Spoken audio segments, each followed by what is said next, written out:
Bom dia, Mirtz. Bom dia, ouvinte. Estamos de volta com o nosso quadro Defesa do Consumidor. Bom, nós tratamos nesse quadro, naturalmente, de problemas das relações de consumo. Hoje, nós vamos abordar o ensino, né? Seria ou estaria o ensino sujeito a uma relação de consumo? Portanto, seria o aluno, ou o pai, ou os pais dos alunos consumidores? Bom, antes de entrar nesse tema, a gente tem que esclarecer o conceito de consumidor, que a gente já falou num determinado programa. Consumidor é toda pessoa física ou jurídica que adquire ou utiliza produto ou serviço como destinatário final.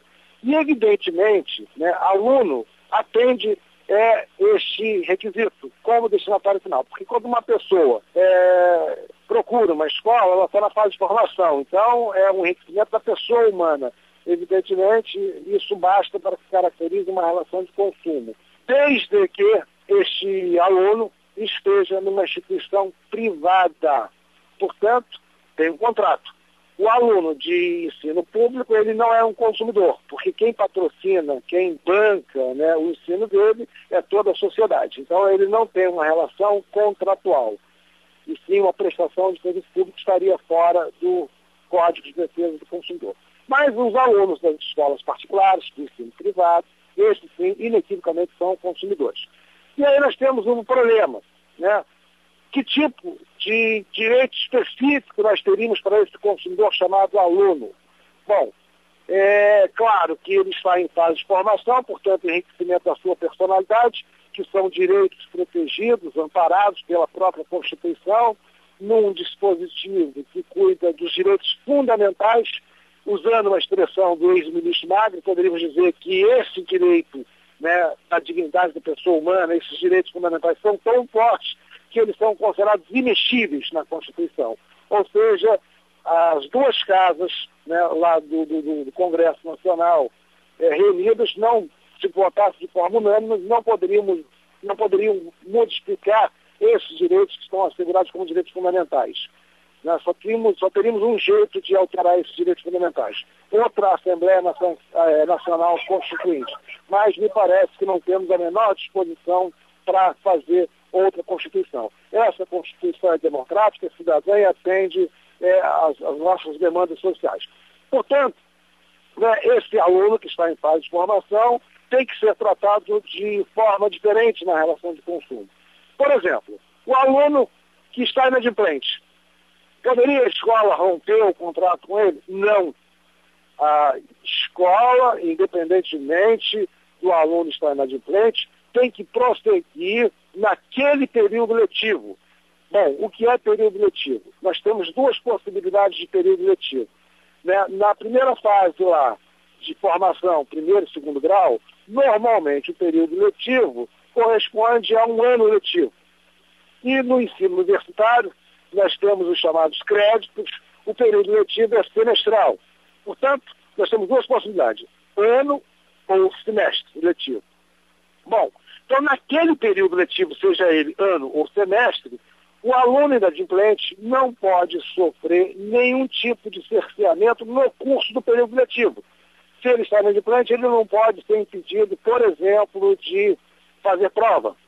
Ele não pode ser impedido de ingressar na biblioteca, ele não pode ser impedido de frequentar aulas. Então ele não pode sofrer nenhum tipo de perseguição em razão da inadimplência, né?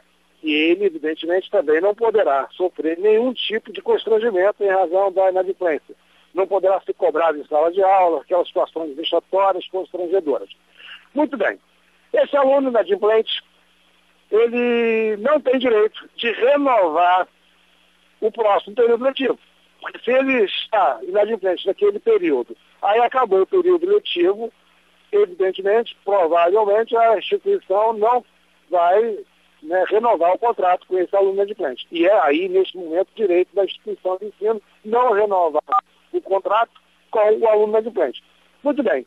Esse aluno inadimplente, então, procura uma outra instituição privada ou pública, pouco importa, e ele precisa levar os seus documentos dessa instituição com a qual ele está rompendo o contrato.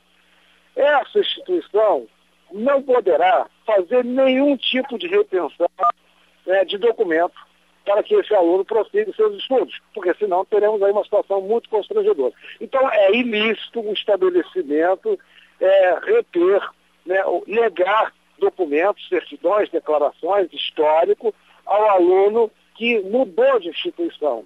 É um ato ilegal, o que cria um constrangimento, o que justificaria até uma reclamação de dano moral por prejuízo na formação, né, daquele aluno que, em razão de não conseguir o documento, não consegue se matricular numa outra instituição. Portanto, a pergunta que nos é feita hoje é uma instituição que tem, de fato, direito a um pagamento que não foi efetuado, e o aluno procura essa instituição pedindo uma declaração, certidão, histórico, para entrar numa outra instituição, ou então até para finalidade de trabalho, né, de currículo e tal, essa instituição não poderá fazer a retenção vinculando ao não pagamento. É um ato ilegal. Claro que essa instituição tem direito de cobrar, mas aí por via própria, ação de cobrança, por exemplo, porque não fez. E aí nós temos que observar outra questão. Qual é o tempo que a instituição tem para providenciar a cobrança deste pagamento não efetuado? Pelo direito civil anterior, a prescrição dessa cobrança era de 1 ano. No atual Código Civil, a prescrição genérica é de 10 anos. Portanto, uma instituição tem 10 anos para efetuar a cobrança de um aluno inadimplente. O que não é admissível de forma alguma é a retenção de documentos como forma de pressão para que haja pagamento. Ainda dentro dessa questão aí do ensino, nós temos um problema nesse momento que é exatamente com fiéis. O que é o FIES? É uma forma de financiamento público de alunos de escolas particulares.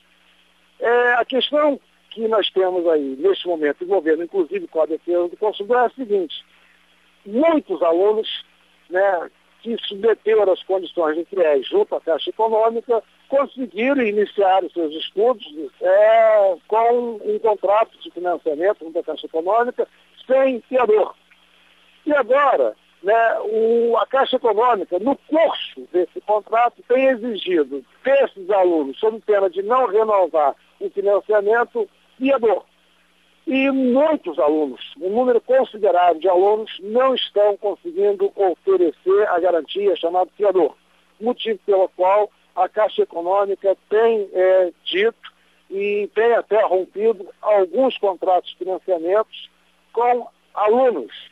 A questão aí, me parece que deve ser levada ao Ministério Público, que é uma coletividade de pessoas, não só no Rio de Janeiro, em todo o Brasil, que estão sendo prejudicadas na sua formação por uma alteração na execução do contrato, ou seja, no curso do contrato. Caixa Econômica exigindo fiador. A questão, o argumento da Caixa Econômica é o seguinte: ela diz que fez contrato com esses alunos e tem uma cláusula lá exigindo fiador. E que, em razão de uma ação civil pública, entendendo ou discutindo a legalidade da exigência de fiador, uma determinada ação civil pública conseguiu uma liminar dispensando o fiador. E essa liminar caiu. Então é uma questão que merece atenção e estamos atentos, vamos investigar e vamos apurar, e certamente essa questão de FIES, financiamento de ensino para alunos, será objeto de uma outra oportunidade de discussão aqui, porque estamos apenas começando a observar esse problema. Então, em relação ao ensino, fique atento. Lembrando que na época da renovação da matrícula do seu filho, ou da renovação da sua matrícula, a questão de reajuste. Os estabelecimentos privados são obrigados a demonstrar em planilha aos alunos e aos interessados, os pais, né, o quanto do reajuste. Esse reajuste terá que ser demonstrado, o investimento em métodos pedagógicos, em biblioteca, em reajuste de professores. O reajuste, então, deve ser monitorado por todos os interessados, associações de pais de alunos, para que não haja abuso nesse segmento. Então, Mirtz, é isso que temos para hoje e até uma próxima oportunidade. Bom dia a todos.